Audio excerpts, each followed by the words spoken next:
రాష్ట్రంలో చాలా సర్కారీ దవాఖానాల్లో మందులు లేక రోగులు అవస్థలు పడుతున్నారు. కానీ సిటీలో మాత్రం మెడిసిన్స్ ఎక్స్పైరీ డేట్ అయినా పట్టించుకోవటం లేదు. అర్బన్ హెల్త్ సెంటర్స్లో లక్షల విలువైన మెడిసిన్స్ వేస్ట్గా పడేస్తున్నారు.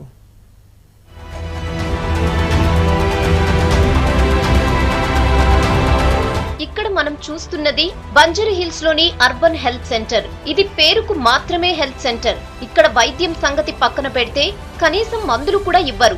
లేక కాదు, ఇవ్వలేక అన్న ఆరోపణలు నిజమవుతున్నాయి. ఆసుపత్రిలోని పాత రూముల్లో పడేసిన మెడిసిన్ చూస్తే నివ్వెరపోవాల్సిందే.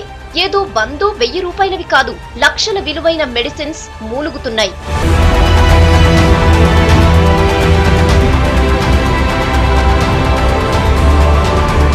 Folic acid, iron tablets, paracetamol, cetirizine, mild nutrition, వివిధ రకాల వ్యాక్సిన్స్, ఇంజెక్షన్స్, ఇలా ఖరీదైన మెడిసిన్స్ మూలకు పెట్టి చివరకు ఎందుకు పనికి రాకుండా చేస్తున్నారు.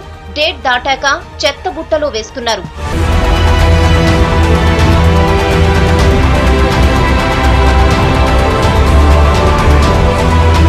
డేట్ దాటిపోక ముందే డిఎంహెచ్ఓ ఆఫీస్ కో టిఎస్ఎంఐడిసికి గాని స్టాక్ ఉందని చెబితే ఇతర ఆసుపత్రులకైనా తీసుకెళ్లేవారు. కానీ ఇక్కడ సిబ్బంది వాటిని పట్టించుకోలేదు. మాకేం పని అనుకుంటున్నారు. మెడిసిన్ స్టాక్ పై ప్రశ్నిస్తే పేషెంట్లకు తగినన్ని మందులు ఇస్తున్నామని చెప్తున్నారు.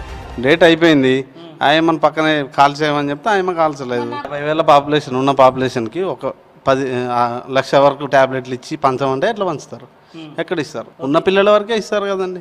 మిగిలిపోతే ఎక్స్పైర్ అయినట్లే కదండి. అవి పాడేయమని ఆయమ్మకి చెప్తే ఆమె పారేయలేదు. 4-5 సార్లు చెప్పారు. ఏమన్నా పని చెప్తే నాకు శాలరీలు రావట్లేదు, నేను ఎట్లా పని చేయాలని ఆమె అంటుంది.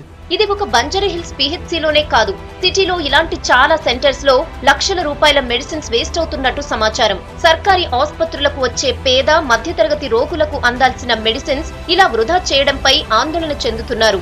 అధికారులు మెడిసిన్ స్టాక్ పై దృష్టి పెట్టాలని కోరుతున్నారు.